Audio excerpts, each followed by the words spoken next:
ദൈവത്തിൻ്റെ അതിപരിശുദ്ധമായ നാമം വാഴ്ത്തപ്പെടട്ടെ. ക്രിസ്തുവിൽ ആദരണീയരും അഭിഷിക്തന്മാരുമായ ദേവദാസന്മാർ, കടന്നു വന്ന എല്ലാ ശ്രേഷ്ഠരായ ദേവദാസിമാരെയും ഓർത്ത് ഞാൻ ദൈവത്തിന് ഒത്തിരി നന്ദി പറയുകയും അനുഗ്രഹീതരായ ദേവദാസന്മാർക്കും ഞാൻ കർത്താവിൻ്റെ നാമത്തിൽ സ്നേഹവന്ദനങ്ങളെ അറിയിക്കുന്നു. സന്തോഷമുള്ളൊരു കർത്താവിനെ സ്തുതിക്കാമോ? ഞാൻ ശുശ്രൂഷയുടെ ആരംഭകാലങ്ങളിൽ എന്നെ കൈപിടിച്ചുയർത്തിയ തോമസ് ഫിലിപ്പ് സാറിനെ ഓർത്ത് ദൈവത്തിന് സ്തോത്രം ചെയ്തു. ഞാനൊരു വേദിയിലും അദ്ദേഹത്തെ മറക്കില്ല. കാരണം അദ്ദേഹമില്ലായിരുന്നെങ്കിൽ ഒരു പക്ഷേ എന്നെ കൈപിടിച്ചുയർത്തുകയില്ലായിരുന്നു. തൻ്റെ ശുശ്രൂഷകൾ പോലും എനിക്ക് ആദ്യകാലങ്ങളിൽ വിട്ടുതന്ന് എന്നെ ശുശ്രൂഷയിലേക്ക് വളർത്തിയ ആ ദേവദാസൻ നിത്യതയിൽ വിശ്രമിക്കുമ്പോൾ അദ്ദേഹത്തെയും കുടുംബത്തെയും ദൈവം ധാരാളമായിട്ട് അനുഗ്രഹിക്കട്ടെ എന്ന് ഞാൻ ആത്മാർത്ഥമായി പ്രാർത്ഥിക്കുന്നു. എല്ലാവരെയും ഓർത്ത് ദൈവത്തിന് നന്ദി പറയുന്നു. എനിക്ക് പരിചയമുള്ളവരും ഇല്ലാത്തവരുമായ ദേവദാസന്മാരുണ്ട്. നാം ഒന്നിച്ചാണ് ഇവിടെ നിൽക്കുന്നത്. എനിക്കിപ്പോൾ ഇവിടെ ഇരുന്നപ്പോൾ ഒരു ആത്മനിയോഗം തോന്നുകയായിരുന്നു. ഇത്രയും പാടുന്നവരും പ്രസംഗിക്കുന്നവരും ഒക്കെ ഉണ്ടെങ്കിൽ ഈ തിരുവല്ല സ്റ്റേഡിയത്തിൽ നമ്മളൊരു മീറ്റിംഗ് നടത്തിയാൽ എന്താ കുഴപ്പം? അത്ര ആക്റ്റീവായില്ലല്ലോ ആ സ്തോത്രം. വിശ്വാസം ഉണ്ടെങ്കിൽ ഒരു സ്തോത്രം പറ. ഹല്ലേലൂയ. ഞാനത് വിശ്വസിക്കുന്നു. കേരളത്തിലുള്ള പെന്തക്കോസ്ത് സഭകളിലെ സഹോദരിമാർ ചേർന്ന് ഒരു യോഗം തിരുവല്ല സ്റ്റേഡിയത്തിൽ നടക്കും. പോരാ? ഹല്ലേലൂയ. കർത്താവിൻ്റെ ദാസിമാർ പറഞ്ഞു, സഹോദരിമാരെ കൊണ്ട് ഒത്തിരി കാര്യങ്ങൾ ദൈവത്തിന് ചെയ്യിക്കാനുണ്ട്. അടുക്കളയിലെ പുകയും കരിയും ഒക്കെ അടിച്ച് ഒത്തിരി കാലങ്ങൾ വേദനപ്പെട്ടവർ ഇന്നും കരിയും പുകയൊക്കെ മാറി ഗ്യാസ് വന്നതേ ഉള്ളൂ, മാറ്റമൊന്നുമില്ല. പക്ഷേ അതൊക്കെ ഉണ്ടെങ്കിലും നമുക്കതിനിടയിലും സന്തോഷിപ്പാൻ കർത്താവ് കൃപ നൽകിയല്ലോ.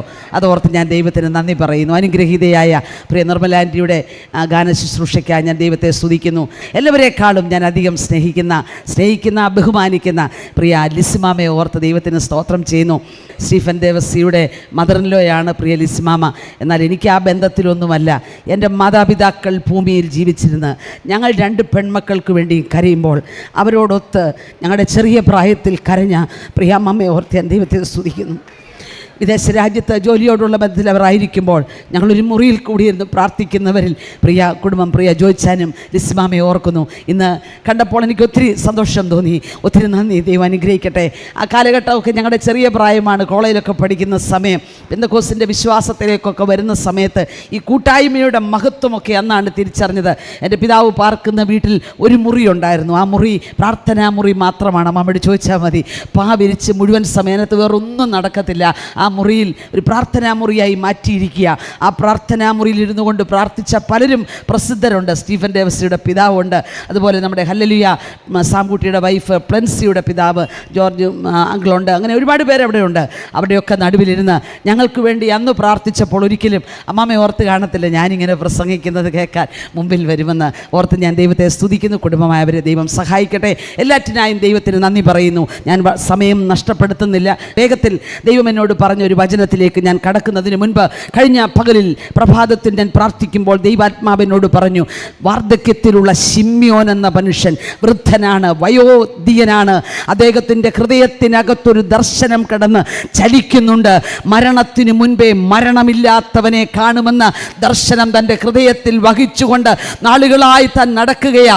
എന്നാൽ താൻ വിശ്രമിക്കുന്നുണ്ടായിരിക്കും. താൻ വീട്ടിൽ നിന്ന് എല്ലാ ആഴ്ചയും ആരാധനയ്ക്ക് ആലയത്തിലേക്ക് പോകുന്നുണ്ടോയെന്നൊന്നും എനിക്കറിയില്ല. പക്ഷേ അവിടെ ലൂക്കോസിന്റെ സുവിശേഷത്തിൽ എഴുതിയിരിക്കുന്നു, അവൻ ആത്മനിയോഗത്താൽ ദൈവാലയത്തിലേക്ക് ചെന്നു. അതെ, കഴിഞ്ഞ പ്രഭാതത്തിൽ പരിശുദ്ധാത്മാവിന്റെ പ്രാർത്ഥനാ മുറിയിൽ എന്നോട് പറഞ്ഞ വചനമാണ് ആത്മനിയോഗത്താൽ ആലയത്തിൽ വന്നാൽ നീ ചിലത് കാണാതെ പോകുകയില്ല. ഇന്ന് പകൽ പല സ്ഥലങ്ങളിലും സാഹചര്യങ്ങളിലുമായിരുന്ന നാം ഒരുമിച്ച് ഇവിടെ ഒരു ആത്മനിയോഗത്തോടെയാണ് വന്നത്. വിശ്വസിക്കാൻ പറ്റുമോ? ആത്മനിയോഗം വഹിച്ചുകൊണ്ട് വർഷങ്ങളായി സഞ്ചരിക്കുന്ന ദൈവദാസന്മാരെ അതിന്റെ പൂർത്തീകരണം ഈ ദിനങ്ങളിൽ നടക്കാൻ പോകുകയാണ്. ഹല്ലേലൂയ. ദൈവത്തിന്റെ ശബ്ദം കേട്ടവർ, ഹൃദയത്തിനകത്തത് വഹിക്കുന്നവർ ഏത് പ്രതിസന്ധിയിലും അത് ഉരുവിട്ടുകൊണ്ടിരിക്കും. നിന്റെ ദർശനം നീ പറഞ്ഞുകൊണ്ടിരിക്കണം. നിന്റെ ദർശനം നീ എഴുതി വെക്കണം. ദർശനത്തെ നോക്കി സ്തോത്രം ചെയ്യണം.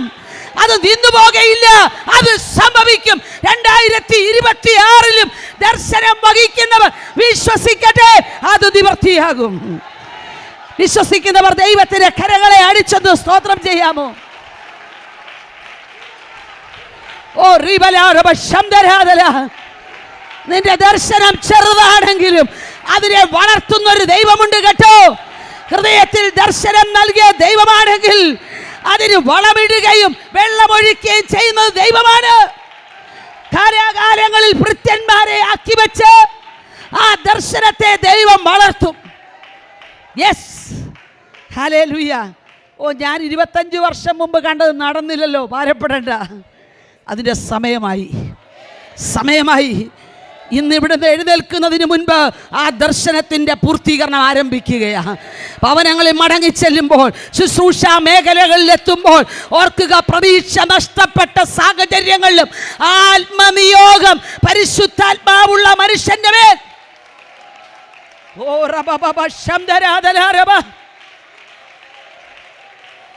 Hallelujah, hallelujah. ഒരു മനുഷ്യന്റെ ഹൃദയത്തിൽ ഉയരുന്ന ചെറിയ തീപ്പൊരി മതി, തീപ്പൊരി. ഞാൻ പറയട്ടെ, ചെറിയ ദർശനമാ. പെന്തക്കോസ്തിന്റെ ആരംഭത്തിൽ ചെറിയ ദർശനവുമായിട്ട് എഴുന്നേറ്റ് ഇന്നത് പ്രസ്ഥാനങ്ങളായി മാറി അല്ലേ. അത് തീ കത്തി ജ്വലിക്കുന്നതായി മാറി. പെന്തക്കോസ്ത് എന്ന് പറഞ്ഞ തീ കത്തുന്ന ഒരു പ്രസ്ഥാനമായിരുന്നു. പക്ഷേ ഇപ്പോൾ ചാരം മൂടിക്കിടക്കുക. ഇപ്പൊ കത്തലില്ല, കനലൊക്കെ കെട്ടടങ്ങി. പക്ഷേ ഞാൻ ആത്മാവിൽ പറയാം, പ്രതികൂലത്തിന്റെ കാറ്റുകൾ അടിച്ച് ആ ചാരത്തെ മാറ്റി അത് വീണ്ടും കത്താൻ പോകുകയാണ്. എത്ര പേർക്ക് വിശ്വാസമുണ്ട്? കഴിഞ്ഞ കാലങ്ങളിൽ കത്തി പടർന്ന പെന്തക്കോസ് എവിടെയെങ്കിലുമൊക്കെ ചാരം മൂടിയിട്ടുണ്ടെങ്കിൽ ആ ചാരത്തെ മാറ്റിയിട്ട് സ്വർഗം ഈ ദിനങ്ങളിൽ കത്തിക്കാൻ പോകുകയാണ്. അത് എന്നിലേക്ക് വരണമേന്ന് പ്രാർത്ഥിക്കാമോ?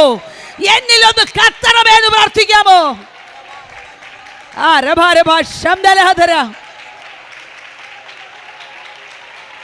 Hallelujah, hallelujah.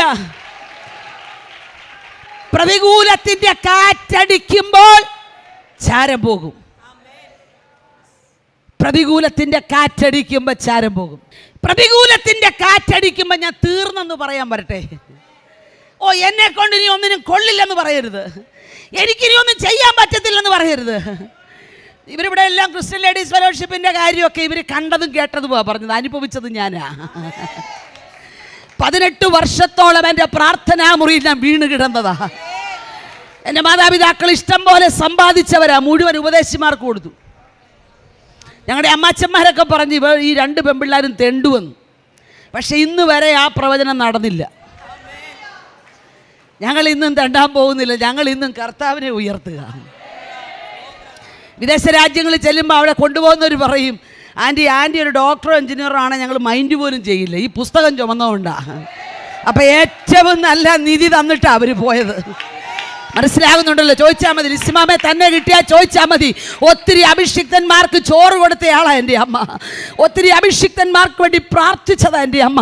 ആ കൂട്ടത്തിൽ പ്രാർത്ഥിച്ചു, കർത്താവേ എൻ്റെ 2 പെൺതലമുറകളും കർത്താവിനെ ഉയർത്തണം. ഇന്ന് പകൽ ഇവിടെ ഇരുന്നു കൊണ്ട് തലമുറയ്ക്ക് വേണ്ടി പ്രാർത്ഥിക്കാൻ ധൈര്യമുണ്ടോ? അവർ MBBS ആകട്ടെ, എഞ്ചിനീയറിംഗ് ആകട്ടെ, കലക്ടർമാരാകട്ടെ, എനിത്തിങ്. പക്ഷേ അതിൻ്റെ നടുവിൽ ഈ പുസ്തകം അവർ ഉയർത്തണം. ഈ പുസ്തകം കരങ്ങളിലുള്ളവരൊന്ന് ഉയർത്തിക്കാട്ടെ. ഈ പുസ്തകം കരങ്ങളിലുള്ളവർ ഉയർത്തിക്കൊണ്ട് പറ, ഇന്നിത് ഞാൻ ഉയർത്തും, നാളെ എൻ്റെ തലമുറ ഇത് ഉയർത്തും. പറഞ്ഞാട്ടെ, ഞാൻ ഇന്നിത് ഉയർത്തുന്നു, എൻ്റെ തലമുറ നാളെ ഇത് ഉയർത്തും. വിശ്വാസത്തോടെ പറ, നമ്മുടെ തലമുറ ഉയർത്തും ഇത്. അവർ ഉയർത്തിയില്ല പിന്നെ ആരിത് ഉയർത്തും? അനുഭവമുള്ളവർ ഉയർത്തിയില്ലേ, ആരുയർത്തും? ഈ 12 വർഷത്തെ പ്രവർത്തനമൊക്കെ തിരിഞ്ഞു നോക്കുമ്പം പലപ്പോഴും നിർത്തിയേച്ച് പോയേക്കാന്ന് ഓർത്തു. എന്നെക്കൊണ്ട് വയ്യ, എനിക്ക് ഇത്ര ലോഡ് എടുക്കാൻ വയ്യ. ഷുഗർ അങ്ങേ അറ്റത്ത്, മിഷനൊന്നും പിടിക്കണില്ല. പ്രഷറും കൊളസ്ട്രോളും ഒക്കെ ഇങ്ങനെ ഉണ്ടല്ലോ, PhD ഒക്കെ ഉണ്ട്. എന്നാൽ ഇതിനിടയ്ക്ക് ഇനി വേണ്ട, നിർത്തിയേക്കാം. കഴിഞ്ഞ വർഷം ഞാൻ തീരുമാനിച്ചു, ഇനി വേണ്ട, ക്രിസ്ത്യൻ ലേഡീസ് ഫെലോഷിപ്പ് വേണ്ട. വേറെ പ്രവർത്തനങ്ങളൊക്കെ ഇവിടെ ഇരിപ്പുണ്ട്, അവരൊക്കെ അതിൽ പ്രവർത്തിക്കട്ടെ. പക്ഷേ 9:30 എല്ലാ ദിവസവും രാത്രിയിലുള്ള മീറ്റിങ്ങിന് കയറുന്നതിന് 15 മിനിറ്റ് മുമ്പ് ഞാൻ തീരുമാനം എടുത്ത് ഇന്ന് 9:30 നിർത്തുക. അപ്പോൾ എൻ്റെ കൂടെയുള്ള സഹോദരിമാരോട് പറയും, ഇന്ന് ലാസ്റ്റാണ്, ഇനി നമ്മൾ ക്രിസ്ത്യൻ ലേഡീസ് ഫെലോഷിപ്പ് ഇല്ല എന്ന് പറയാനായിട്ട് എല്ലാ കാര്യങ്ങളും അറേഞ്ച് ചെയ്ത് 9:15 എനിക്കൊരു ഫോണ്, ഞങ്ങൾക്ക് ഇസ്രായേലിലൊരു യൂണിറ്റ് ആരംഭിച്ച് തരാമോ? പറയാനൊക്കെ ഞങ്ങളിവിടെ നിർത്താനിരിക്കുക. കഴിഞ്ഞ ആഴ്ചയിൽ ഒരു സഹോദരി വിളിച്ചിട്ട് സിഡ്നിയിൽ ഞങ്ങളൊരു യൂണിറ്റ് തുടങ്ങാൻ പോവാണ്. അപ്പം ഇത് നമ്മൾ നിർത്തണമെന്ന് വെച്ചാലും തമ്പുരാൻ നിർത്തത്തില്ല. കത്തി പടർന്നാൽ പിന്നെ ആരെ കൊണ്ട് പറ്റൂ നിർത്താൻ? സഹോദരിമാരൊന്ന് കത്തട്ടെ, സഹോദരിമാരൊന്ന് കത്തട്ടെ.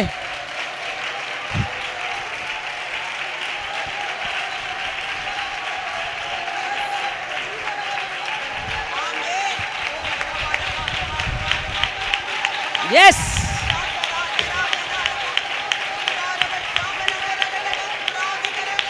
ഓ 10 മിനിറ്റ് അറിഞ്ഞായിരുന്നോ? എന്തോ അറിഞ്ഞു എന്നാ. ഇപ്പം നമ്മളോട് അറിഞ്ഞോന്ന് ചോദിക്കുന്ന ആൾ നാളെ നമ്മുടെ കാര്യവും പറയാം അറിഞ്ഞോന്ന്. ഇത്രയും കഥയുണ്ടാക്കാൻ അറിയാവുന്ന ഒരു പെന്തക്കോസിലുണ്ടോ? കർത്താവ് വരുമ്പോൾ ആദ്യം കഥയുണ്ടാക്കിയവർക്കൊരു സമ്മാനം കൊടുക്കും. അപവാദം ഉണ്ടാക്കാൻ മിടുക്കരാ നമ്മുടെ ആൾക്കാർ. ഞങ്ങളെ നിന്ന നിപ്പിലൊക്കെ ഡൈവേഴ്സ് ചെയ്യിപ്പിച്ചവരാ. അച്ഛൻ പുറകെ ഇരിപ്പുണ്ട്, ഇതുവരെ ഇല്ലെന്നാ തോന്നണേ. ആൾക്കാർക്കൊരു രസമാന്നേ, ദൈവത്താൽ ഉപയോഗിക്കപ്പെട്ടവന്റെ പുറകെ നടന്ന് കുറ്റം പറയാൻ നടന്നാൽ അവരവരുടെ തലമുറയ്ക്കാ ദോഷം. ഞങ്ങളെ ഏൽപ്പിച്ച ദൗത്യം ചെയ്തേച്ച് ഞങ്ങൾ വീട്ടിൽ പോവും. എപ്പോൾ വിളിച്ചാലും പോയി. ഇപ്പം ഇവിടുന്ന് മോളെ പോരാൻ പറഞ്ഞാൽ സെക്കൻഡിൽ പോരും. പെണ്ണിനെ കെട്ടിച്ചാലും വേണ്ടില്ല, ചെറുക്കൻ്റെ കൊച്ചിനെ കണ്ടാലും വേണ്ടില്ല. ഇതൊന്നും നമ്മുടെ വിഷയമല്ല. ആത്മനിയോഗത്തിൽ നിന്ന് മരിക്കണമെന്ന് എൻ്റെ ആഗ്രഹം. ദൈവം തന്ന ശുശ്രൂഷ തികയ്ക്കണമെന്നാണോ ആഗ്രഹം? പരിശുദ്ധാത്മാവ് ഏൽപ്പിച്ചതെന്തെങ്കിലും ബാക്കി വെച്ചിട്ടുണ്ടോ? പ്രായം കടന്നുപോയില്ല പ്രിയ മാതാവേ, പ്രായം കടന്നുപോയില്ല. ഹല്ലേലൂയ. അതുകൊണ്ട് ആത്മനിയോഗത്തിൽ നമ്മൾ ഇവിടെ ഇരിക്കുക. വേഗത്തിലൊരു വചനത്തിലേക്ക് ഞാൻ വരിക. സദൃശ്യവാക്യങ്ങളുടെ പുസ്തകം 27:17.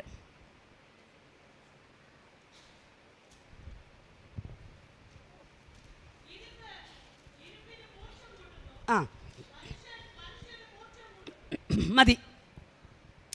ജ്ഞാനികളിൽ ജ്ഞാനിയായ ശലോമോൻ എഴുതിയ ഒരു വാക്യമായത്. ഇരുമ്പ് ഇരുമ്പിന് മൂർച്ച കൂട്ടുന്നു, മനുഷ്യൻ മനുഷ്യന് മൂർച്ച കൂട്ടുന്നു. എന്താ ഇരുമ്പ് ഇരുമ്പിന് മൂർച്ച കൂട്ടുന്നു? ഇരുമ്പെന്ന് പറയണ സാധനമാ മൂർച്ച കൂടണ്ടേ. ഒന്നാന്തരം കത്തി മൂർച്ചയില്ലെങ്കിൽ അധികം ബലം പ്രയോഗിക്കേണ്ടി വരും. അവരവർക്കറിയാം മൂർച്ച കുറയുമ്പം കത്തിയെടുത്ത് ഒരു തടിയേലോട്ടം കുരയ്ക്കുക. ആണോ? ഉറക്കപ്പറ. അല്ല, പിന്നെ അങ്ങോട്ടാണ് കുരയ്ക്കുന്നത്? ഇരുമ്പേലോട്ടാണ് കുറയ്ക്കുന്നത്. ആ ഇരുമ്പിൻ്റെ അരവെന്ന് പറയല്ലേ, അരവെടുത്തിങ്ങനെ മൈക്രോസ്കോപ്പിൽ വെച്ചൊന്ന് നോക്കണം അരത്തിന് എന്തെങ്കിലും പ്രത്യേകതയുണ്ടോ. ഇപ്പം കത്തി പല പ്രാവശ്യമായപ്പം ഈ അരത്തിനോട് ചോദിച്ചു, നിന്നെ ഇങ്ങനെ ഉരയ്ക്കുമ്പോൾ ഇത്ര മൂർച്ച കൂടുന്നത് എന്താ? അപ്പോൾ അരം പറഞ്ഞു, സൂക്ഷിച്ച് നോക്കി എത്ര വെട്ടുണ്ട് എൻ്റെ മേത്തെന്ന്. തിരിച്ചും മറിച്ചും എല്ലാം വെട്ടിയേക്കുക. അരം കണ്ടിട്ടില്ലാത്തവർക്കായി സ്തോത്രം. നിങ്ങളുടെ ഇരിപ്പ് കണ്ടിട്ട് അരം നിങ്ങൾ കണ്ടിട്ടേ. അരം മുഴുവൻ ഇങ്ങനെ വെട്ടി കണ്ടിച്ച് വെച്ചേക്കുക. ഈ മൂർച്ച വരുത്താൻ കാരണം ഒത്തിരി മുറിവേറ്റതാ. നീ മറ്റൊരാളെ മൂർച്ച കൂട്ടണമെങ്കിൽ, മനുഷ്യൻ മനുഷ്യനെ മൂർച്ച കൂട്ടണമെങ്കിൽ, മറ്റൊരാളിൻ്റെ ശുശ്രൂഷയിൽ നീ മൂർച്ച കൂട്ടണമെങ്കിൽ, മറ്റൊരാളെ എൻകറേജ് ചെയ്യണമെങ്കിൽ നീ ഒത്തിരി മുറിവിലൂടെ പോയ ആളായിരിക്കണം. നമ്മൾ പോകാത്ത ഒരു വേദനയെക്കുറിച്ച് നമുക്ക് മനസ്സിലാകത്തില്ലെന്നേ. നമ്മൾ പറയും എനിക്കെല്ലാം മനസ്സിലാവും, ചുമ്മാതാ. ഒരു സഹോദരി എനിക്ക് ഭയങ്കര പല്ലിന് വേദനയാണെന്ന് പറയുമ്പോൾ സാരമില്ല കേട്ടോ, അതിനാ പല്ലിന് വേദന അനുഭവിച്ചിട്ടില്ലാത്തതുകൊണ്ടാണ്. അനുഭവിച്ചാൽ പറയും അയ്യോ എനിക്കറിയാം കേട്ടോ. വേദനയായിട്ട് ഒരാൾ അതൊന്നൊരു വിഷയമല്ല, അങ്ങനെ പറയല്ലേ.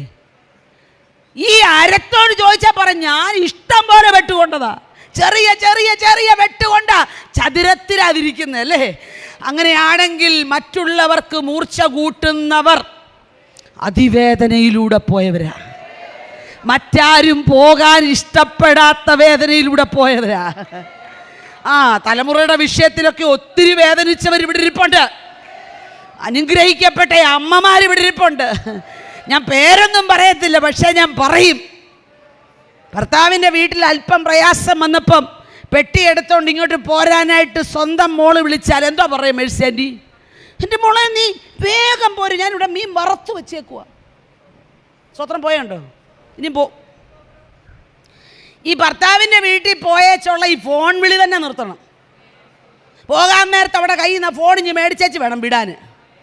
ഇവിടെ ഇപ്പം അങ്ങനെയാ. അത് പറയണ്ടേ, നിന്നെ അയച്ച സ്ഥലത്ത് നീ ആ സാഹചര്യത്തെ നീ അഡ്ജസ്റ്റ് ചെയ്യണം. ഇവിടെ ഇരിക്കുന്ന ഒരു അമ്മയോട് പറഞ്ഞു, ഞാനങ്ങ് വരുവാ, എനിക്കിവിടെ അഡ്ജസ്റ്റ് ചെയ്യാൻ പറ്റത്തില്ലെന്ന്. അമ്മാമ്മ വിളിച്ച് തിരിച്ചു പറഞ്ഞു, കുഴപ്പമില്ല, വന്നാൽ മീറ്റത്ത് നിർത്തും, പെരക്കകത്ത് കയറ്റിയെന്നു. ഇപ്പം അതേ സുഖമായിട്ട് ജീവിക്കുക. സ്വത്രം പോകുമെന്ന് അറിഞ്ഞുകൊണ്ട് തന്നെയാണ് പറയണേ. ഇതിനേക്കാൾ വലിയ പോര് സഹിച്ച അമ്മ ജീവിച്ച് മോളെ കല്യാണം കഴിച്ച് വിട്ടത്. അപ്പം പിന്നെ ഇങ്ങ് പോരെ, എങ്ങോട്ട് പോരാനാ? നിന്റെ കാലം കഴിഞ്ഞാൽ ഇതിനെ ആര് നോക്കുമെന്നോർത്താ? ഹല്ലേലൂയ.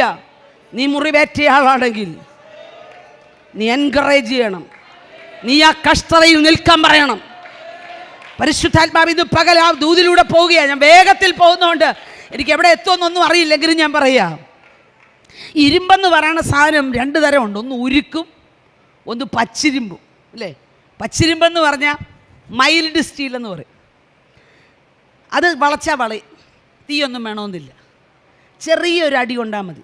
ചെറിയൊരു ചുറ്റികയുടെ അടി കൊണ്ടാൽ വളഞ്ഞു കൊടുക്കും. അതിനെക്കൊണ്ട് തന്നെ ഉണ്ടാക്കണമെന്നറിയാവും, മുട്ടുസൂചി, പിന്നെ ചെറിയ ചെറിയ സ്റ്റീലിൻ്റെ സാധനം. അതിന് വളയാൻ പ്രത്യേകിച്ചൊരു സമ്മർദ്ദമൊന്നും വേണ്ട, ചെറിയ സമ്മർദ്ദം മതി. ഒരു ചെറിയ കാര്യം വന്നാൽ മതി. എല്ലാം ഊരിയതാണ്, പക്ഷേ ഒന്ന് ഊരിയത് ഇട്ടോ എന്നൊന്ന് പറഞ്ഞാൽ മതി.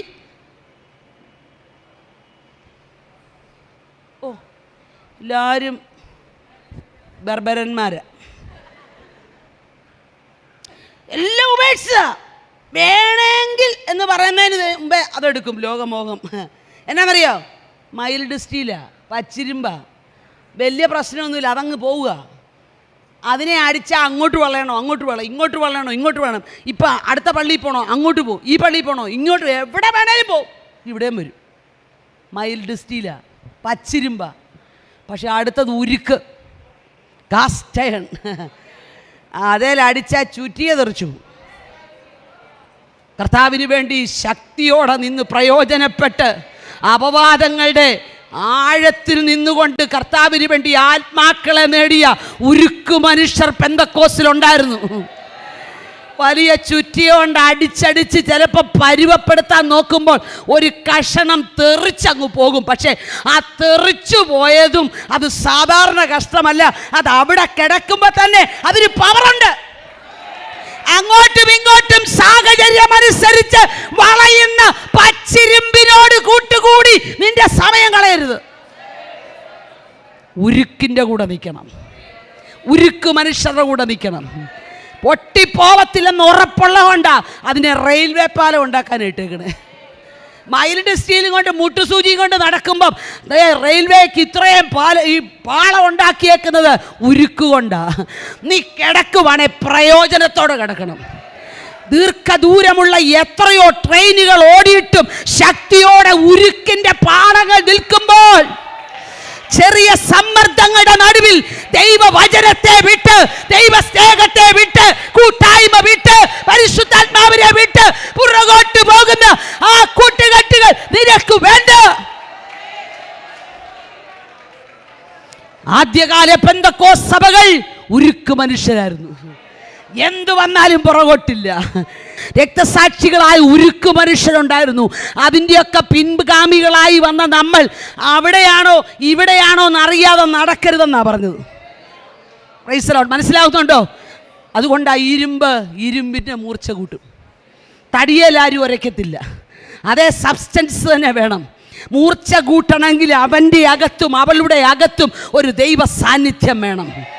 നിനക്ക് മറ്റൊരാളെ മൂർച്ച കൂട്ടണമെങ്കിൽ നിനക്ക് ദൈവവുമായിട്ടൊരു എൻകൗണ്ടർ ഉണ്ടായിരിക്കണം. ആരും കാണാത്ത മണിക്കൂറുകൾ നിന്റെ കൂട്ടായ്മ ദൈവവുമായിട്ടായിരിക്കണം, ദൈവവചനത്തിലായിരിക്കണം, പരിശുദ്ധാത്മാവിൻ്റെ ശക്തിയിലായിരിക്കണം. തുള്ളിച്ചാടി നൃത്തം ചെയ്യാൻ ദൈവത്തിൻ്റെ ശക്തി യേശുവിൻ്റെ നാമത്തിൽ.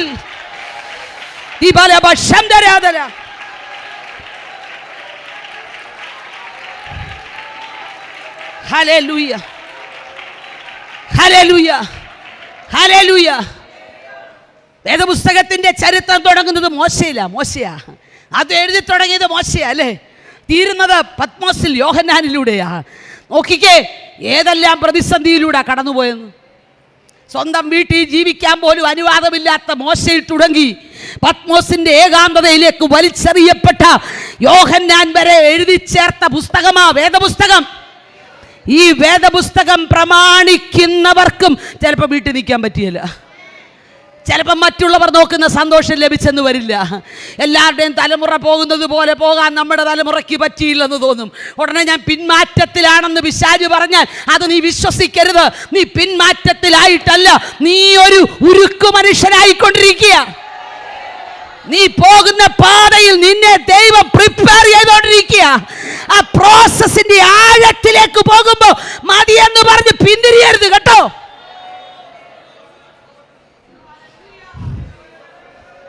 വെളിപ്പാട് പുസ്തകം എഴുതാൻ പത്മോസിൽ പോകണമെന്ന് നിർബന്ധമൊന്നുമില്ല. കൂടെ ഇരിക്കുന്ന ശിഷ്യന്മാരുടെ ഇടയിൽ ഇരുന്നാലും പറ്റും. പക്ഷെ നീ കാണേണ്ട ദർശനം അതെവിടെ വെച്ച് കാണണമെന്ന് ദൈവമാണ് തീരുമാനിക്കുന്നത്. അങ്ങോട്ട് പോയവരാരും തിരിച്ചു വന്നിട്ടില്ലല്ലേ? അങ്ങോട്ട് പോയവരാരും തിരിച്ചു വന്നിട്ടില്ല. പക്ഷെ നീ തിരിച്ചു വരും. അങ്ങോട്ട് നിനക്ക് മുൻപേ പോയവരാരും തിരിച്ചു വന്നിട്ടില്ലെങ്കിലും നീ തിരിച്ചു വരും, കയ്യിൽ വെളിപ്പാട് പുസ്തകവുമായി. ഇന്ന് പകൽ പരിശുദ്ധാത്മാവ് പറയുക, നിനക്ക് മുൻപേ പോയ പലരും തിരിച്ചു വരാത്ത മേഖലകളിൽ സുവിശേഷ നിമിത്തം നീ പോകേണ്ടി വന്നാലും ഭാരപ്പെടേണ്ട, നീ ജീവൻ പ്രാപിച്ചു മടങ്ങി വരും. 2026 നീ ഒരു ഉരുക്കു വനിതയായി മാറണം. നിന്നിലൂടെ പുറപ്പെടുന്ന വാക്കുകൾ ദൈവശബ്ദമായി മാറണം. സമൂഹത്തെ സ്വാധീനിക്കുന്ന അഭിഷേകത്തിന്റെ ശബ്ദം നിന്നിലൂടെ വെളിപ്പെടണം. പിശാച് വിറയ്ക്കുന്ന വ്യക്തിയാക്കി നിന്റെ ശബ്ദം മാറണം. ശ്രദ്ധിക്കണേ, പിശാചിനെ ഭയപ്പെടുന്ന ആളായിട്ടല്ല, പിശാച് നിന്നെ ഭയപ്പെടണമെന്ന്. മനസ്സിലാവുന്നുണ്ടോ? പിശാച് നമ്മെ ഭയപ്പെടണമെങ്കിൽ നമ്മിൽ എന്തെങ്കിലും കാണണം കേട്ടോ. നമ്മിൽ എന്തെങ്കിലും കാണണം. 24 മണിക്കൂറും ദൈവ സാന്നിധ്യം അനുഭവിക്കാത്ത നിന്നെ പിശാചിട്ട് വട്ട് തട്ടുക. സ്വത്രം പറയരുത്, മുറുക്ക പിടിച്ചോ. പിശാചിട്ട് വട്ടം തട്ടാൻ കാരണം നീ ദൈവവുമായിട്ട് ഒരു ബന്ധമില്ല. ദൈവവുമായിട്ട് ബന്ധമുള്ളവനെ കാണുമ്പോൾ പിശാച് വിറയ്ക്കാൻ തുടങ്ങും. ഈ ദിനങ്ങളിൽ നിങ്ങളെ നോക്കി പിശാച് വിറയ്ക്കട്ടെ.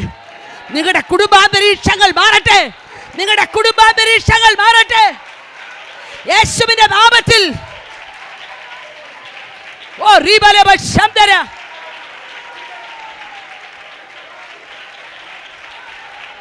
ഹല്ലേലൂയ. യേശുവിന്റെ കൂടെ പോയ ശിഷ്യന്മാരെ നോക്കി ശാസ്ത്രിമാരും പരീശന്മാരും ഒക്കെ പറഞ്ഞു, ഇവർ യേശുവിനോട് കൂടെയായിരുന്നവരാ. എന്താ അതിന്റെ കാരണമെന്നറിയാമോ? യേശുവിനോട് കൂടെയായിരുന്നതിന്റെ മൂർച്ച അവർക്കുണ്ട്. യേശുവിൻ്റെ കൂടെ പോയപ്പോൾ ആലയത്തിൻ്റെ വാതിക്കൽ ഇരുന്ന മുടന്തനെ അവർ നോക്കി പോലുമില്ല. പക്ഷേ യേശുവിൻ്റെ മൂർച്ച കയറിയപ്പം, തൃത്വത്തിൽ മൂന്നാമൻ അവരുടെ മേൽ വസിച്ചപ്പോൾ 40 വർഷത്തിലധികമായി ആലയത്തിൻ്റെ വാതിക്കൽ ഇരിക്കുന്ന മുടന്തനെ കണ്ടിട്ട് പത്രോസ് പറയുക, വെള്ളിയും പൊന്നും ഞങ്ങൾക്കില്ല, ഞങ്ങൾക്കുള്ളത് നിനക്ക് തരുന്നു. യേശുവിന്റെ നാമത്തിൽ ഇന്ന് പകൽ ചിലവ് എഴുന്നേൽക്കട്ടെ. മൂർച്ച വർദ്ധിച്ചാൽ യേശുവിനോട്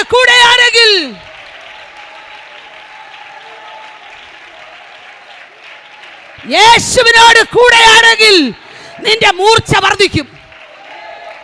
നീ നടക്കുന്ന സ്ഥലത്ത് മുടന്തർ എഴുന്നേൽക്കും. മുടന്തൻ ചാടി എഴുന്നേറ്റേച്ച് പിന്നെയും അവൻ വന്ന പള്ളിയിലോട്ട് പോകുമെന്നല്ല.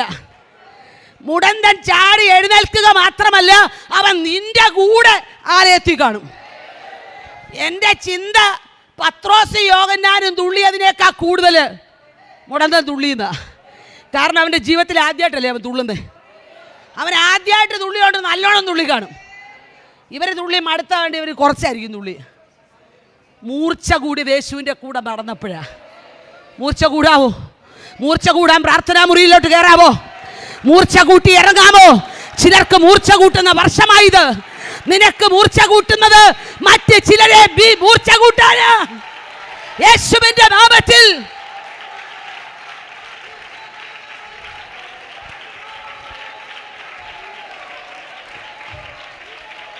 ഹല്ലേലൂയ. മൂർച്ച കൂട്ടണം. ചിലരെ കാണുമ്പോൾ മൂർച്ച കൂട്ടണം. മുൻവിധികൾ മാറ്റണം. അപ്പൊല്ലോസിന് മൂർച്ച കൂട്ടിയത് കൊരിന്തിൽ നിനക്ക് വന്ന കുടുംബ അക്വിലാവും പ്രിസ്കില്ലയും. വചനത്തിനകത്തൊരല്പ അറിവ് കുറവ് വന്നു. നമ്മളാണേലോ ഫേസ്ബുക്കിൽ, വാട്സപ്പിൽ, ഇൻസ്റ്റാഗ്രാമിലൊക്കെ ഇട്ടേച്ച് പറയും അപ്പൊല്ലോസിനെ ഇനി സഭയെ കയറ്റരുത്. അവൻ വന്ന് പ്രസംഗിച്ചത് കൊള്ളാം, എരിവുണ്ട്, പക്ഷേ അവനെ ഇനി കയറ്റരുത്. ഇനി ഒരറിയിപ്പുണ്ടാകുന്നവരെ നമ്മുടെ സഭയിൽ അപ്പൊല്ലോസിനെ പ്രവേശിപ്പിക്കില്ല. ഇത് ലൈവ് പൊക്കോണ്ടിരിക്കുന്നതിനായി സ്തോത്രം. അക്വിലാവും പ്രിസ്കില്ലയും വീട്ടിൽ കൊണ്ടുവന്നു, ഭക്ഷണം കൊടുത്തു, കാര്യങ്ങൾ പറഞ്ഞു മനസ്സിലാക്കി, മൂർച്ചയുള്ളവനാക്കി. നിന്റെ അടുക്കൽ വരുന്നവരെ കിണറ്റിലേക്ക് എടുത്തിടാനും നിനക്ക് പറ്റും. അവരെ മൂർച്ചയുള്ളവളാക്കി നിന്നേക്കാൾ അധികം പ്രയോജനപ്പെടുത്താനും നിനക്ക് പറ്റും. എളുപ്പം ഏതാ? കിണറ്റിലിടുന്നതാ. കിണറ്റിൽ അങ്ങ് ഇട്ടേക്കങ്ങ് ക്ലോസ്ഡ്. രണ്ടാമത്തേൻ്റെ ഒരു കുഴപ്പമുണ്ട്. നിന്നേക്കാൾ മൂർച്ചയുണ്ടെങ്കിൽ നീ 2 വേദി പ്രസംഗിക്കും, അത് 10 വേദി പ്രസംഗിക്കും. സ്തോത്രം. പോയതിനായി സ്തോത്രം. ഈ വിശുദ്ധ അസൂയ എന്ന് പറയുന്ന സാധനം നമുക്കുണ്ട്. അസൂയ എല്ലാം സ്നാനപ്പെട്ടപ്പോൾ പോയതാ. പക്ഷേ വിശുദ്ധ അസൂയ ഇങ്ങനെയുള്ള കാര്യം വരുമ്പോഴാണ്. 25 വർഷമായി ഞാൻ ദൈവസഭയിൽ നിൽക്കുന്നു, ഇന്നലെ വന്നവരുടെ സാക്ഷ്യം കേട്ടില്ലേ? ആത്മാവില എന്താ ഒരു മാറ്റം? ഒരാൾ മൂർച്ചയുള്ള ആളാക്കാൻ നിന്നെ ഉപയോഗിക്കുമ്പോൾ നിനക്ക് ഇത്ര വിഷമം തന്നെ? പ്രസംഗിക്കട്ടമ്മേ, ലോകം മുഴുവൻ നിനക്ക് പോകാൻ പറ്റുമോ? ഒരാൾക്കൊരു വേദി കൊടുക്കാൻ ഇത്ര ദണ്ണ തന്നെ? പാട്ടിൻ്റെ അസോസിയേഷൻ, പ്രസംഗിക്കുന്നവരുടെ അസോസിയേഷൻ വേണ്ട, ഇങ്ങോട്ട് വരും, കുത്തി ഇറക്കുക. സ്തോത്രം. ഞാൻ പറഞ്ഞത് നമ്മെ ദൈവം തിരഞ്ഞെടുത്തത് മൂർച്ചയുള്ളവരാകാനാണ്. അതുമാത്രവുമല്ല, മറ്റ് ചിലരെ മൂർച്ചയുള്ളവരാക്കി നിത്യതയിലെത്തിക്കണം. Praise God. ഈ ആപ്പിൾ ഫോണല്ലേ നമ്മുടെ കയ്യിരിക്കുന്നല്ലേ? ആപ്പിൾ വേണമെന്ന് പറഞ്ഞ് പിള്ളേരൊക്കെ നിർബന്ധമാണ്. ഈ ആപ്പിളിൻ്റെ പുറകിൽ 2 സ്റ്റീവ്സ് ഉണ്ട്. 2 സ്റ്റീവ്സ്. ഒരു സ്റ്റീവ് മറ്റൊരു സ്റ്റീവിനെ കണ്ടുമുട്ടി. ഒരു സ്റ്റീവിൻ്റെ അകത്തി വിഷൻ കിട്ടി. രണ്ടാമത്തെ സ്റ്റീവിന് എൻജിനീയറാണ്. ഈ രണ്ടാമത്തെ എൻജിനീയർ ജോലി ചെയ്ത് ശമ്പളം മേടിക്കാൻ മാത്രമേ പുള്ളിക്ക് ഇഷ്ടമുള്ളൂ. പുള്ളിക്ക് വേറെ കാര്യങ്ങളൊന്നും ഇഷ്ടമല്ല. പക്ഷേ സ്റ്റീവ് ജോബ്സിന് ആപ്പിൾ തൻ്റെ ഹൃദയത്തിൽ കിടക്കുക, ദർശനം. അപ്പം മറ്റേ പുള്ളി അടുക്കുന്നില്ല, എൻജിനീയറാണ്. ആ പുള്ളിയെ പിടിച്ച് പറഞ്ഞ് മൂർച്ചയുള്ളവരാക്കി 2 സ്റ്റീവ് കൂടെ ചേർന്നപ്പോൾ ആപ്പിൾ വന്നു. എന്തോ മനസ്സിലായി? നിങ്ങളതുകൊണ്ട് ആരെയും പ്രോത്സാഹിപ്പിക്കേണ്ട, ആപ്പിൾ വീട്ടിൽ തന്നെ ഇരുന്നോളൂ. നമ്മളൊരാളെയും കൂടെ കൈ കിട്ടാൻ പ്രാർത്ഥിക്കണം. ഞാൻ അങ്ങനെ പ്രാർത്ഥിച്ച്, കർത്താവേ ദർശനം എനിക്ക് തന്നെങ്കിൽ ഞാനിത് പങ്കുവെക്കുമ്പോൾ മനസ്സിലാകുന്ന ചിലതിനെ എനിക്ക് തരണം. ഞാനിങ്ങനെ ഒരു ദർശനം കണ്ടെന്ന് പറയുമ്പോൾ അതിപ്പോൾ ഉറങ്ങുമ്പോൾ എല്ലാവരും കാണുമെന്ന് പറയുന്നവരെ എനിക്ക് വേണ്ട. മൂർച്ചയുള്ള ചിലതാ കൂടെ നിൽക്കുന്നത്. അപ്പം ഇതെല്ലാം മോശമാണോ? മൂർച്ചയുണ്ട്, ഭയങ്കര പവർഫുൾ അല്ലേ? നിന്നെ മൂർച്ച ഉണ്ടാക്കാൻ വേണ്ടിയാ ദൈവം നിന്നെ ഇവിടെ കൊണ്ടുവന്നത്. പരിശുദ്ധാത്മാവിൽ മൂർച്ച ഉണ്ടാവണം. നീ മറ്റേ ചിലരെ രൂപപ്പെടുത്തണം. വെറുതെ സമയം കളയരുത്. പച്ചിരുമ്പുമായിട്ട് ഇടപെട്ട് സമയം കളയരുത്.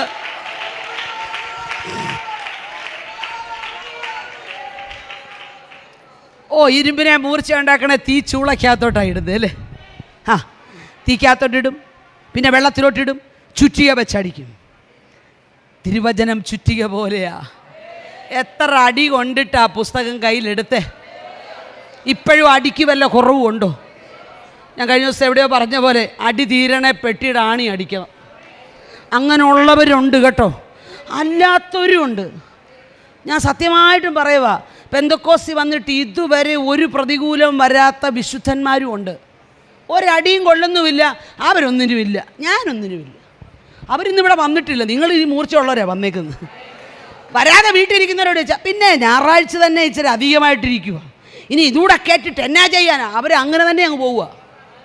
അവരെ കൊണ്ടുള്ള ഉദ്ദേശം ഞായറാഴ്ച കസേരയിൽ ഒരാൾ വേണം, വെള്ളിയാഴ്ച പൊങ്ങിപ്പോകരുത്. അവസാനം വരുന്നുണ്ടെങ്കിൽ നമ്മളെല്ലാവരും കൂടെ ചെന്നവരെ യാത്ര അയക്കണം. ഒരു മൂർച്ചയില്ലാതെ പോകുന്നതിനേക്കാൾ തേഞ്ഞു തീരുന്നതാണ് നല്ലത്. തുരുമ്പ് പിടിക്കുന്നതിനേക്കാൾ തേഞ്ഞു തീരുന്നതാ നല്ലത്. ഇന്ന് പകൽ പരിശുദ്ധാത്മാവിനോട് പറയണം, എന്നെ മൂർച്ചയുള്ളവരാക്കുവാൻ ഏത് മേഖലകളിൽ തകർക്കണോ എന്നെ തകർത്തോ കർത്താവേ, നീ എന്നെ പണിതാ മതി. ഹല്ലേലൂയ. ഞാൻ വാക്കുകൾ നിർത്തുക. 3 കാര്യങ്ങളിലൂടെ പറയാം. 1, മൂർച്ചയുള്ള ഒരാളിനെ രൂപപ്പെടുത്തണമെങ്കിൽ നമ്മുടെ കയ്യിൽ ദൈവം തന്നാൽ അവരെ എൻകറേജ് ചെയ്യണം. നാളെ അവരാരായാലും കുഴപ്പമില്ല, എന്നേക്കാൾ വളർന്നാലും കുഴപ്പമില്ല, അവർ സുപ്രസിദ്ധയായാലും കുഴപ്പമില്ല, ദൈവം എൻ്റെ കയ്യിൽ ഏൽപ്പിച്ചാൽ ഞാൻ അതിനെ വളർത്തണം. എൻകറേജ്. ഒന്ന് കർത്താവിനോട് പറയാമോ, മറ്റൊരാളെ ഞാൻ എൻകറേജ് ചെയ്യാം. 2, കറക്റ്റ് ചെയ്യണം. നമ്മളെ തിരുത്തുന്നവരെ നമുക്ക് കണ്ടുകൂടാ. തിരുത്തലിന് രക്ഷപ്പെട്ട തിരുത്താൻ ഏൽപ്പിച്ചു കൊടുത്താൽ, കറക്റ്റ് ചെയ്താൽ പ്രയോജനമുള്ളതുകൊണ്ടാ. 3, സപ്പോർട്ട് ഇൻ ക്രൈസിസ്. 3 കാര്യമാണ് ഒരാളെ മൂർച്ചയുള്ളത്. അത്രയും പറയാനേ സമയമുള്ളൂ. 1, എൻകറേജ് ചെയ്യണം. 2, കറക്റ്റ് ചെയ്യണം. 3, ചേർത്ത് നിർത്തണം. മൂർച്ചയുള്ളവനാക്കാൻ ചേർത്ത് നിർത്തണം. നിൻ്റെ അടുക്കൽ ഒരാൾ വരുന്നതുണ്ടല്ലോ, സൗന്ദര്യം കണ്ടിട്ടല്ല, നമ്മുടെ ബാങ്കിൽ കിടക്കുന്ന ഡിപ്പോസിറ്റിൻ്റെ അളവറിഞ്ഞിട്ടല്ല, നിന്നിലൊരു കൃപയുള്ളതുകൊണ്ടാണ്, നിന്നൊരു അഭിഷേകമുള്ളതുകൊണ്ടാണ്, മറ്റുള്ളവർക്കില്ലാത്ത ചിലത് നിൻ്റെ കൈ ദൈവം തന്നിട്ടുള്ളത് കൊണ്ടാണ്. അത് തിരിച്ചറിഞ്ഞ് മറ്റ് ചിലരെ ക്രൈസിസിൻ്റെ നടുവിൽ ചേർത്ത് നിർത്തണം. മനസ്സിലാവുന്നുണ്ടോ? ശമര്യക്കാരി സ്ത്രീയെ കർത്താവ് ചേർത്ത് നിർത്തി എന്തിനാണെന്നറിയാവോ? അവൾ വിചാരിച്ചാലേ ഈ പട്ടണം നന്നാവുള്ളെന്ന് മനസ്സിലായതുകൊണ്ടാണ്. അവൾ മുറിവേറ്റവളായതുകൊണ്ട് അവൾക്ക് ആ പട്ടണത്തിൻ്റെ മുറിവ് മനസ്സിലായി. ഞാൻ നിർത്തുക. അവൾ എപ്പോഴാണ് മുറിവേറ്റേ? 5 ഭർത്താക്കന്മാരുണ്ട്, ഇപ്പോഴുള്ളതോ ഭർത്താവല്ല. അപ്പോൾ എത്രയായി? 6. ഒരാളെ കൊണ്ട് നമ്മൾ സഹിക്കുന്നത് തന്നെ വയ്യ. അപ്പോൾ ഈ 6 പേരുടെ കൂടെ ജീവിച്ച് അവർക്ക് കണ്ടാലൊരു അവാർഡ് കൊടുക്കണ്ടേ?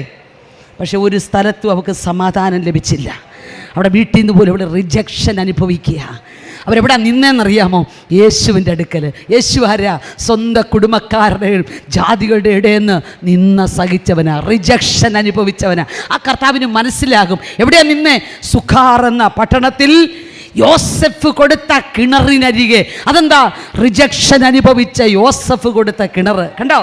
മനസ്സിലായോ? അപ്പം റിജക്ഷൻ അനുഭവിച്ചവൻ്റെ കിണറിനടുത്ത് വെച്ച് റിജക്ഷൻ അനുഭവിച്ച യേശു ക്രിസ്തു, റിജക്ഷൻ അനുഭവിച്ച ശമര്യക്കാരി. മനസ്സിലാകുന്നുണ്ടോ? സപ്പോർട്ട് ചെയ്താൽ എന്ത് സംഭവിക്കുമെന്നൂടെ പറയാം. റിജക്ഷൻ അനുഭവിക്കുന്ന ശമര്യ പട്ടണത്തെ നിത്യതയിലെത്തിക്കും. നീ വേദന അനുഭവിച്ചെങ്കിൽ നീ മറ്റു ചിലരെ മൂർച്ചയുള്ളതാക്കും. വെള്ളം കോരാൻ പോയ പുള്ളിക്കാരിയുടെ കുടം മറന്നു വെച്ചേച്ച ഒരൊറ്റ ഓട്ടം. എന്തിനാ? പട്ടണത്തിലുള്ളവരെ മെശിഹയുടെ അടുക്കൽ കൊണ്ടുവരാൻ. ഇതാ മൂർച്ചയുള്ളത്. സുവിശേഷീകരണം എന്ന ദൗത്യം ഏൽപ്പിച്ച നാം നമ്മുടെ ഈ ക്ഷീണവും അലസതയും ഒക്കെ ഒന്ന് മാറണം. ഇരിക്കുന്നതിനിടെ 16 പ്രാവശ്യം ഇങ്ങനെ സഭായോഗത്തിരിക്കുമ്പോൾ അങ്ങോട്ടൊന്നുറങ്ങി ഇങ്ങോട്ടൊന്ന്. ഇനി എന്നാ ഉണർന്നിരിക്കുന്നേ? ആകെ ആഴ്ചയിൽ ഒരു സഭായോഗമുള്ളൂ, പലതും സൂമില്ല. വന്നിരുന്നോണ്ട് ഉറങ്ങി തീർക്കരുത്. നീ ഇവിടുന്ന് പ്രാപിക്കുന്നത് കൊണ്ട് പുറത്തേക്ക് ഇറങ്ങുമ്പോൾ മുതൽ മറ്റ് ചിലർക്ക് പകർന്നു കൊടുക്കണമെന്ന് പരിശുദ്ധാത്മാവിനെ ആയുധമാക്കി എടുക്കുകയാ. ഇന്ന് പകൽ ഇതിനകത്ത് ചിലതിനെ സ്വർഗം മൂർച്ചയുള്ളതാക്കുകയാ. ആത്മാവിലെ ദൂതം ഏറ്റെടുത്താട്ടെ, ആത്മാവിലെ ദൂതം ഏറ്റെടുത്താട്ടെ. പരിശുദ്ധാത്മാവിന്റെ ശബ്ദമായി ഈ കാലഘട്ടത്തിൽ നിൽക്കുവാൻ അന്ധകാര ശക്തിയുടെ പദ്ധതികളെ തകർത്ത് കളഞ്ഞിട്ട് ആത്മനിയോഗത്തിൽ ചിലവിനെ നിത്യതയിൽ ചേർത്ത് നിർത്താൻ. ഓ റീവാരബ ശബ്ദലാരബ ശദാരഗദലഗഡഗസ് പരിശുദ്ധാത്മാവിന്റെ ആയുധമാക്കി നമ്മെ മൂർച്ചയുള്ളവരാക്കി പുറത്തു കൊണ്ടുവരട്ടെ. അത് ക്രിസ്ത്യൻ ലേഡീസ് ഫെലോഷിപ്പ് ആയാലും വേണ്ടിയല്ല, UPLPF ആയാലും വേണ്ടിയല്ല, യൂണിയൻ ക്രിസ്ത്യൻ വിമൻസ് ഫെലോഷിപ്പ് ആയാലും വേണ്ടിയല്ല, അസംബ്ലീസ് ഓഫ് ഗോഡോ IPC ഏതായാലും ആയിക്കോട്ടെ, അതിനകത്തുനിന്ന് മൂർച്ച ഉണ്ടാവണം. നിന്നെ മൂർച്ചയുള്ളതാക്കുന്നതല്ലാത്ത പ്രസ്ഥാനത്തിൽ ഒതുങ്ങരുത്. ഏത് പ്രസ്ഥാനമാണേലും നിന്നിലുള്ള കൃപാവരത്തെ ജ്വലിപ്പിക്കാൻ കൂടെ നിൽക്കാത്തവരുടെ കൂടെ സമയം കളയരുത്. നീ ആരാണെന്ന് തിരിച്ചറിഞ്ഞ് കൈതരുന്നവരുടെ കൂടെ നിൽക്കണം.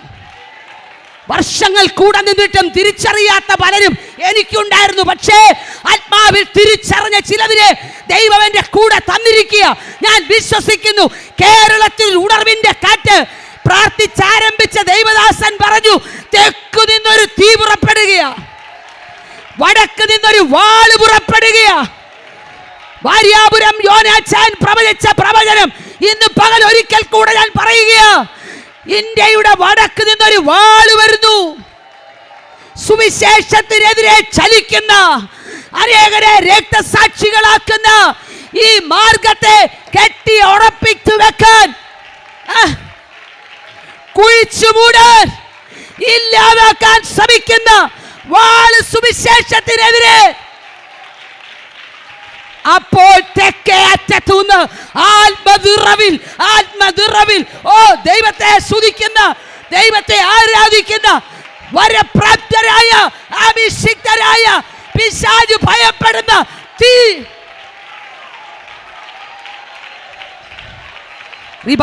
ശബ്ദരാധര ഇന്ന് പകൽ ചാരം മാറിപ്പോകട്ടെ. പെന്തക്കോസ്തിന്റെ ചാരം മാറട്ടെ. തീ കരലുകൾ കത്തട്ടെ. 1-ാം നൂറ്റാണ്ടിലെ അനുഭവങ്ങൾ ആവർത്തിക്കട്ടെ. രോഗികൾ സൗഖ്യമാകട്ടെ. ഇന്ന് പകൽ ഇതിനകത്ത് ചില രോഗികൾ യേശുവിന്റെ നാമത്തിൽ സൗഖ്യമാകട്ടെ. കെട്ടുകൾ അഴിയട്ടെ. ഇവിടെ ഇരുന്ന് പ്രാർത്ഥിക്കുമ്പോൾ